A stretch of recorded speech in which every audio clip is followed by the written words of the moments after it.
I'm excited for the next one. Glad to introduce you to Diego Mariano, who is at, as you can see here, Albert Einstein Hospital. But what I'm also interested in is he's got an interesting background that includes banking as well, and he's going to be talking specifically about, kind of growing to a capability that benefits the CISO, saves the CISO's day, as he's gotten a title here, but kind of showing how those small progressions that you can make end up being very tactically beneficial and then grow into a strategic benefit as well.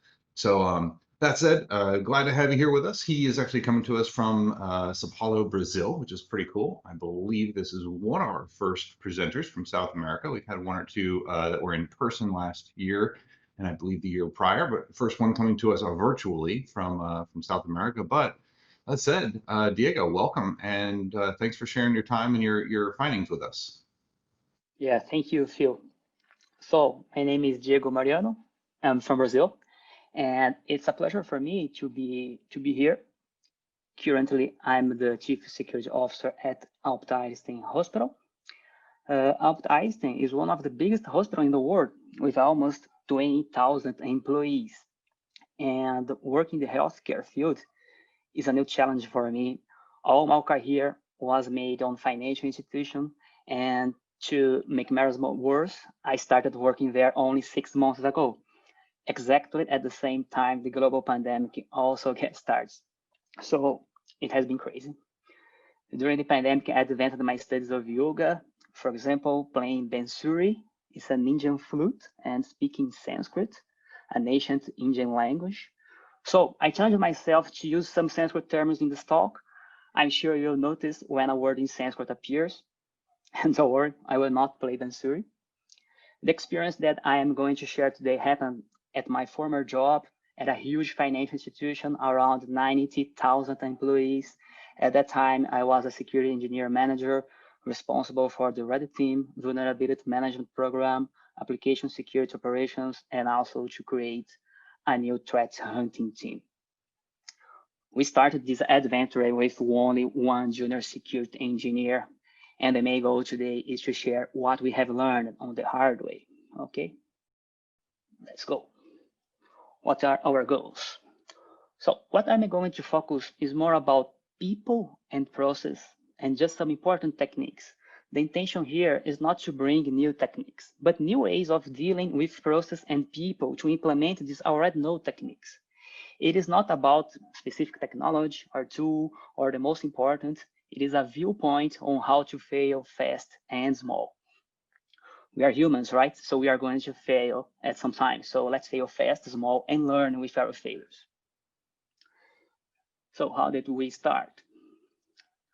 Just for illustration, I brought the information security structure that was divided into four major areas: security architecture, security governance, security project, SOC and incident response team, and finally security engineering, where threat hunting was born. All of these start with a simple request from the boss. Let's do threat hunting. And that's it. No additional money, tools, engineers, or any kind of resource. At that time, there was no reference and no benchmarking about threat hunting in Brazil. No one was focused on this. If I asked to someone if they are doing hunting, the answer was, yes, I have one analyst in my operation center that in his free time, he does some alert optimization and false positive analysis. Yeah, that's true. So let's start from the beginning. What is it? How do we hunting? What are the tools?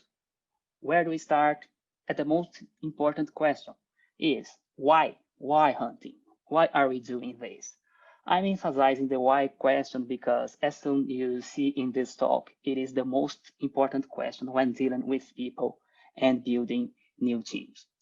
So right now we are at the I don't know what I don't know phase. It's a good phase, because we are happy and motivated on starting a new journey, and we still don't know the size of the abyss that we are entering. So phase one. The first thing is to define team indicators to monitor. Process, what are our threat hunting process or how many of them are implemented? Data sources, what are And where are our data first? Are we using all of we have? Knowledge.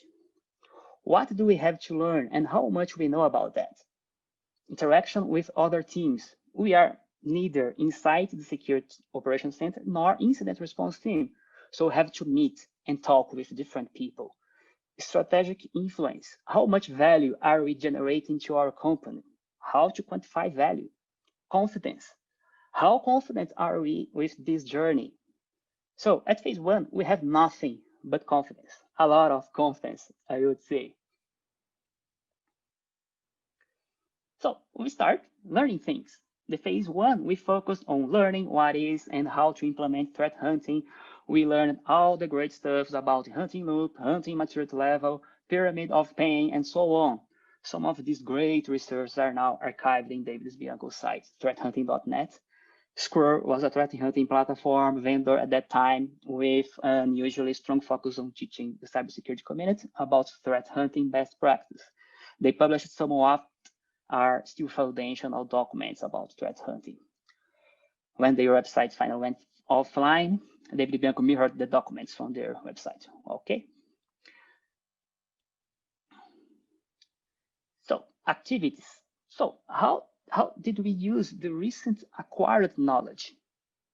And first thing always, we defined 3 basic indicators: number of findings, different types of findings, and failed tools.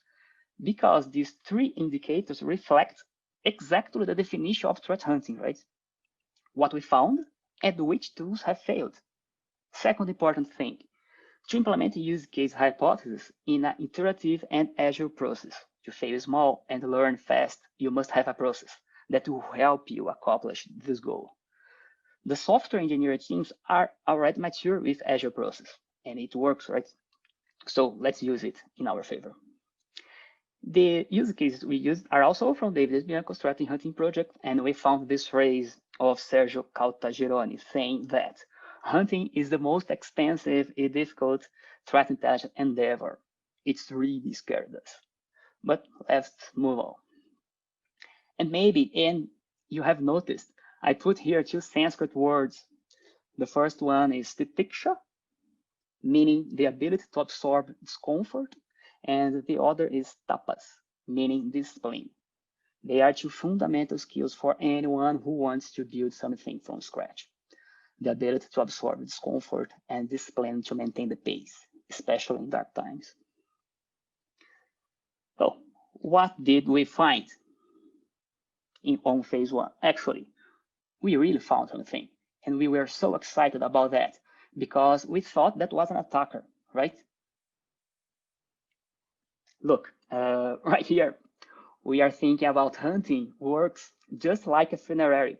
You see yourself happy when you find an attacker inside your infrastructure, just like the funerary is happy when someone dies. It's crazy, right? But we just found some employees listen to web radio station that is against the information security policy. Yes, it was pretty frustrating, but it's not me, that is not important, correct? But it is boring. It's so boring. And what did we not find? We didn't find any baseline of user behavior, network behavior, or the environment visibility. We learned that these things are the basics for hunting, right? But inside huge companies, it's pretty difficult to do anything. So this was a big problem, and we had to deal with that. How can we hunting without visibility? So right now, we already learned a lot of things. We have a lot of problems. In brief, we have interaction only with incident response team to inform what employees are listening to radio station during work time. We have some hunting procedures, but no baselines.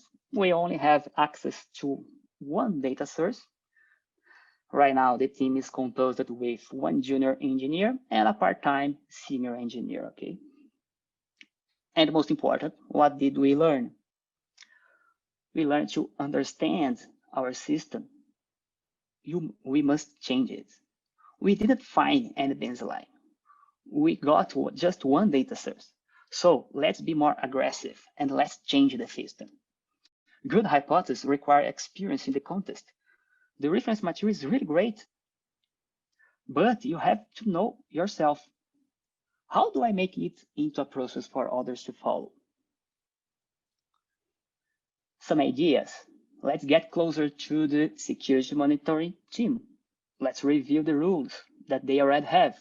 This was a high-risk decision because we would start doing a job that was not hunting, but we need experience in the context. We must understand the system and we must interact with more teams, especially the security operations teams. So we made this decision. From now on, at the end of the following phase, I'm going to focus just on interaction, what did we learn, and ideas, okay? Because these topics are more relevant to overcome obstacles, and the resulting are more hunting procedures and data sets. Right now, we have new problems, new ideas, so let's move to the next phase, phase 2. We increased a little bit in the indicators of process, data sources, knowledge, and interaction. Zero strategic influence, but no problem with that right now. Look, something really interesting happened with the team's confidence. That dropped to approximately 0. Why that? Yesterday we were happy, confident, and motivated. And today we are desperate and believing that there is no line at the end of the tunnel. Let me explain what happened. The Dunning-Kruger effect. That's a strange word, but anyone here already has heard about the Dunning-Kruger effect? In short, the paper says that a person's confidence in a given subject does not necessarily reflect his or her competence. Or, quoting Charles Darwin, ignorance more frequently begets confidence than does knowledge. This work explains a lot of things and not only about threat hunting. It does explain why we are so confident when arguing with some friends about any subject posted on Twitter or Instagram. And it also explains why we all consider ourselves pandemic experts right now. Because when we don't know what we don't know, we are confident with the subject. But when we start to study and know the number of things that we don't know about the subject, then our confidence drops. This study is so valuable because knowing that you can be prepared. At the time, I didn't know anything about this. So I was wondering, what am I doing wrong? Why they lose confidence? Right? Now that we know about Dunning-Kruger effect, let's see how to deal with the lack of confidence. So if you are doing the traditional 2-week sprints or no sprints at all, stop that and start doing at least 1-week sprints to review the work in progress, to make necessary decisions and maintain a straight communication with the team, including when you don't know what the next phases are. Remember, discipline to maintain the pace and ability to absorb discomfort. Let the system create its own rules.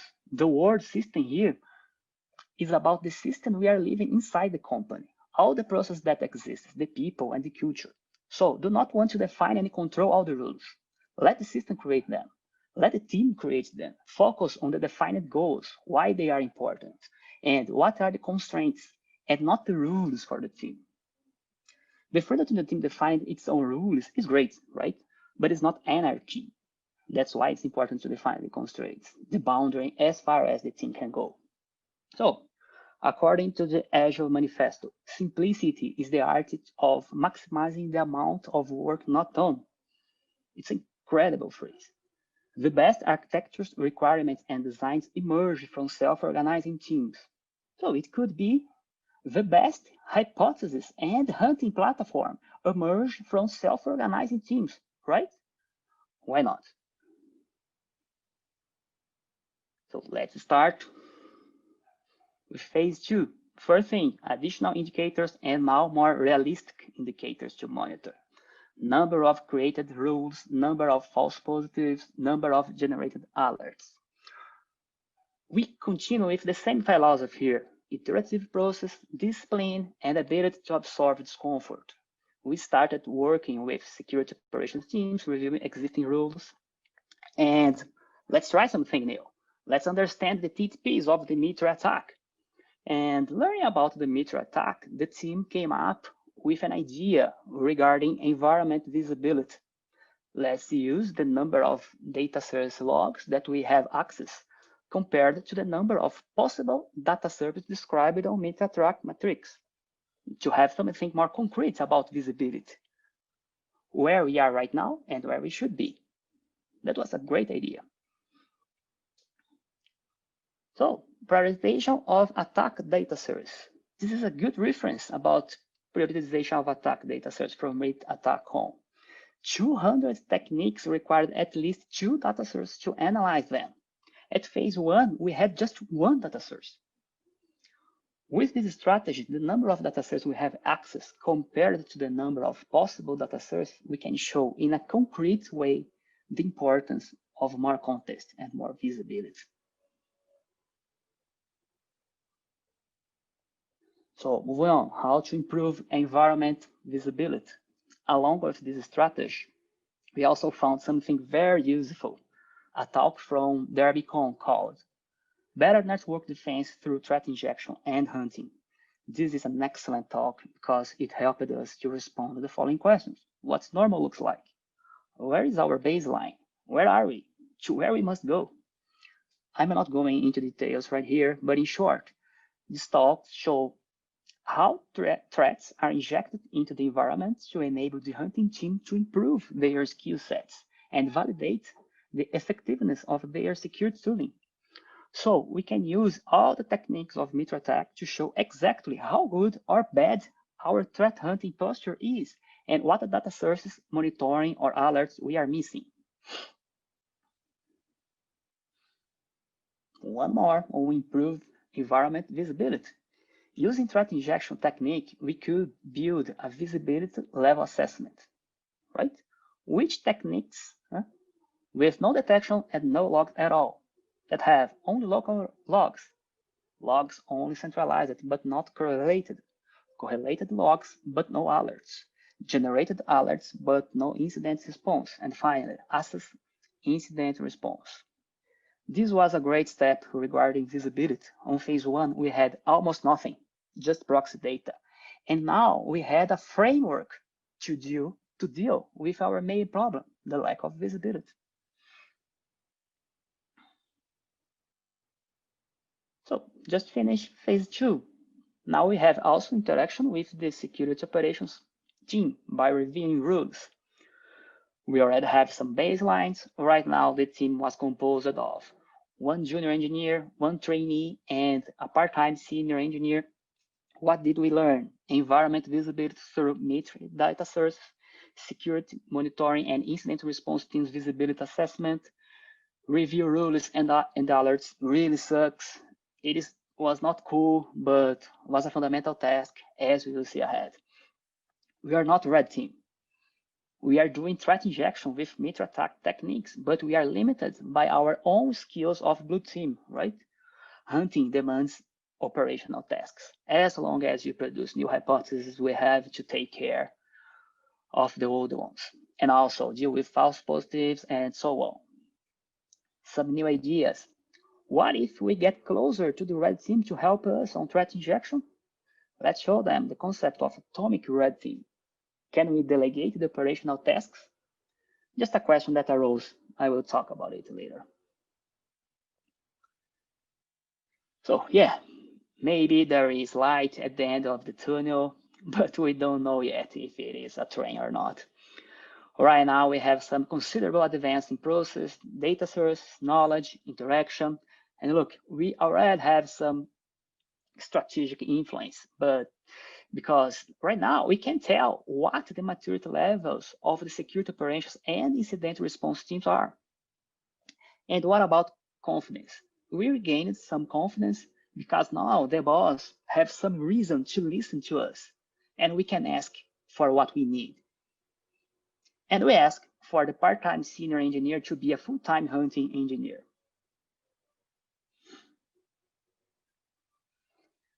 So the main problem at this phase, hunting demands operational tasks. So it's time to deal with the new problem. You already heard about Kanban swim lanes?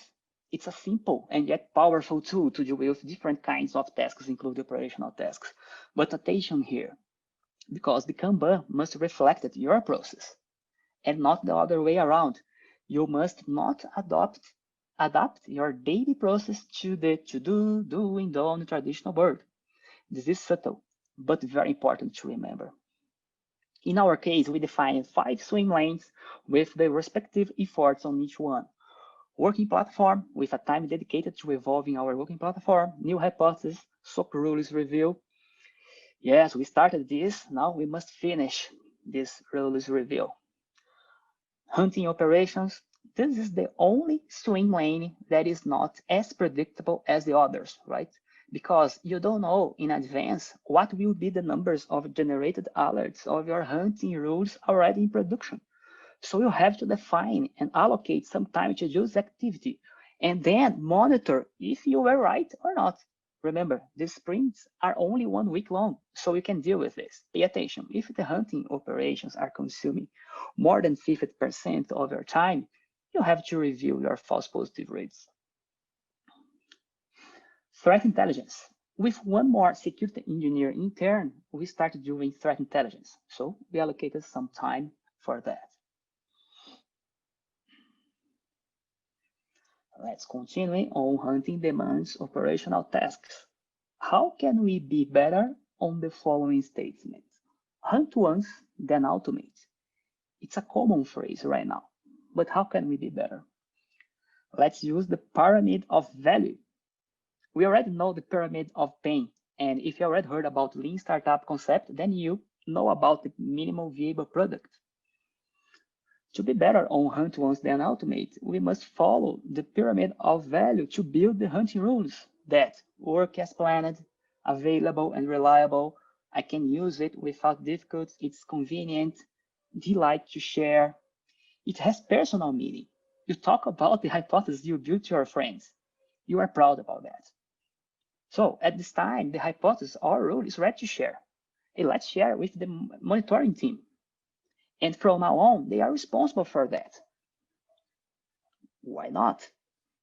And this was a game changer because now we are delegating work to another team. And we already had reviewed all the security operations rules. So we were best friends right now. It was easy to share with them.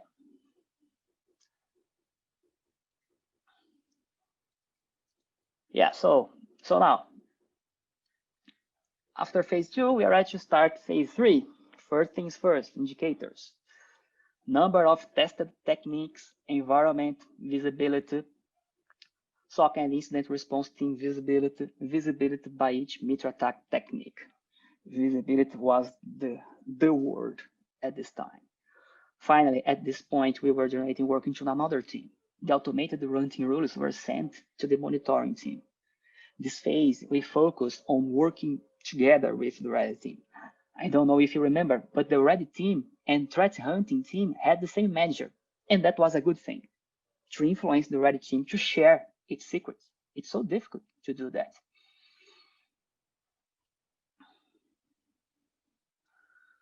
So this talk is not about threat intelligence, but it's worth to mention at this phase, we also put a new security intern to start this discipline.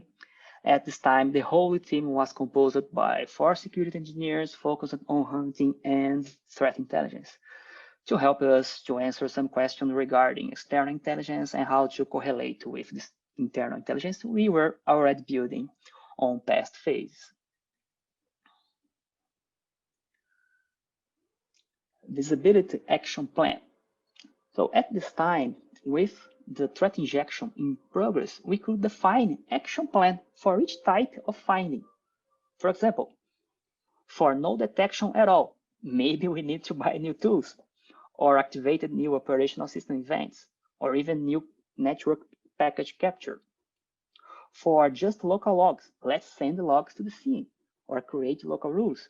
For centralized logs, but no rules, let's create new correlation rules or new hunting procedures. For correlated logs, but all alerts, maybe some fine-tuning on rules, logic, or threshold. For alerts generated but failed incident response, let's review the plan or the playbook. This type of visibility gave us strength and voice with the board of directors, and also credibility with other teams. So it was a huge step.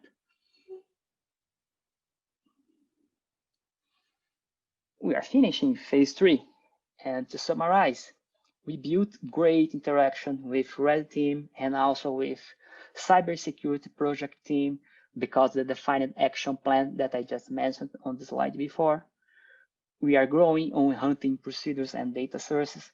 Most important, always keep learning. We can generate work to another team. We can work together with red team. It's a good thing. And actually, it was so fun. We can delegate operational tasks. We can influence on the maturity level of other teams and new ideas that have emerged. And what about threat hunting? Are we doing threat hunting? So let's go back to the basics. Remember, the most important question, why are we doing this, right? Early on phase 1, we discovered that good hypotheses require experience in the context. And right now we have access to a bunch of different data sources and teams that are responsible for that. And we know how to deal with them. To understand the system, you must change it. And yes, we changed it a lot. We put our fingers on every cybersecurity team. How do I make it into a process for others to follow? Becoming the best friend of everybody, helping other teams, and building hunting procedures or rules that we love to share with others. So this is not a straight line. To evolve on hunting, we had to overcome some obstacles through activities that were not necessarily directly related to hypothesis creation. But these activities really help the team's maturity. And we are where we are right now because of the path that we chose. So this was just a reflection to all the team understand if we were on the right way or not.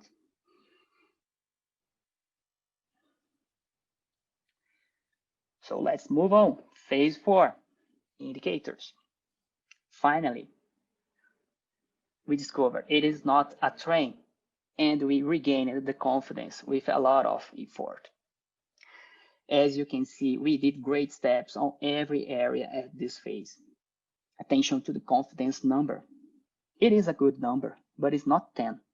That's normal, because right now we are being realistic and not just optimistic. Okay. So don't worry, that's the last phase that I'm going to talk today. Now, I am not talking just about indicators. Now I'm talking about working with security governance team to monitor and maintain these indicators, right? Some new indicators at this point: number of running action plans, visibility, increments after some concluded activity. The main goal right now is to monitor the enhancement of cybersecurity posture, because our activities were influencing a lot of people in different security teams. And threat intelligence is an excellent ally that I recommended working together and inside the hunting team. Look to Sergio's phrase right now. At this time, we almost can't see it because it's not so scary anymore. This phase can also be called automation phase. It doesn't mean that you can experiment some automation or machine learning algorithms on earlier phases. In fact, you must experiment that, especially right now with a lot of tools that already has embedded machine learning algorithms. But remember, machine learning demands high environment and context knowledge to work well. So be careful to not lose important time and focus here. So we started to automate some already know threat injection techniques to monitor and ensure we are not going back with the maturity level. Hunt once, then automate becomes a rule. And we discovered that data science skill is a must. And for sure, we are not data scientists.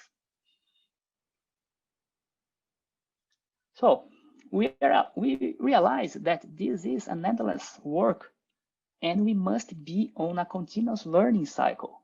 At this time, we had a high influence on cybersecurity strategy. And what happened? When any kind of incident happens, the boss comes to us and asks, why the threat hunting team did not see that coming? So in the past, we were worried about our ability to generate value and become visible to the boss. And right now, we are worried because it is so much pressure coming from the boss.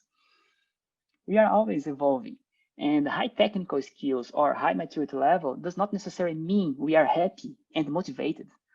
So pay attention, remember always about the ability to absorb discomfort and discipline to maintain the pace.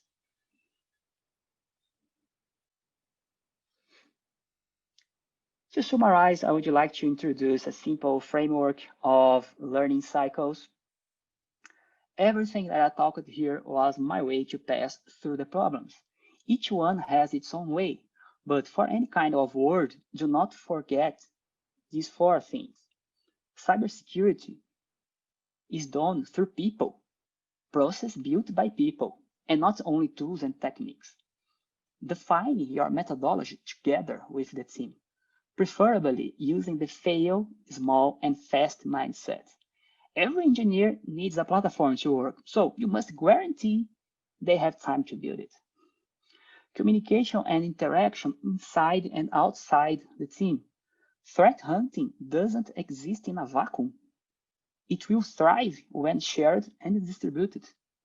Strive for perfection, so you will always be innovative on experimenting new techniques to be better than you were yesterday, right?